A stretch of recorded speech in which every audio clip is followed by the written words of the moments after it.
ராம் ராம், வாழ்க வளமுடன். Voice of காஞ்சி நேயர் அனைவருக்கும் இனிய காலை வணக்கம். கோதானம் பற்றி பார்க்கலாம். கோதானம் ஏன் பண்ணுறோம்? குழந்தை பாக்கியம் பெறணுமா? கோமாதா பூஜையினால் செஞ்சால் நல்ல குழந்தை பாக்கியம், நல்ல அறிவுள்ள குழந்தை இருக்கும். தரித்திரத்தை போக்கிடும். அவளை சுற்றி இருக்கிற துக்கங்கள்லாம் விரைவில் வெளியில் ஓடிடும். கோபூஜை செய்து வந்தாலோ வியாபாரம் விருத்தி அடையும், நிலையான லாபம் கிடைக்கும்.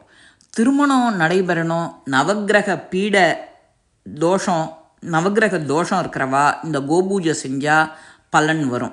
விவாக தடை இருந்தாலும் அதுக்காக அந்த இது கை கொடுக்கும். காலதாமதமாகி வரனே அமையலைன்னாலும் இந்த பூஜை கை கொடுக்கும். ஆணுக்கு நல்ல பெண் மனைவியாகவும் பெண்ணுக்கு குணமுள்ள கணவனாகவும் கிடைக்கும் இந்த கோபூஜை செய்கிறதுனால. இந்த கோபூஜை செய்வது அவசியம்.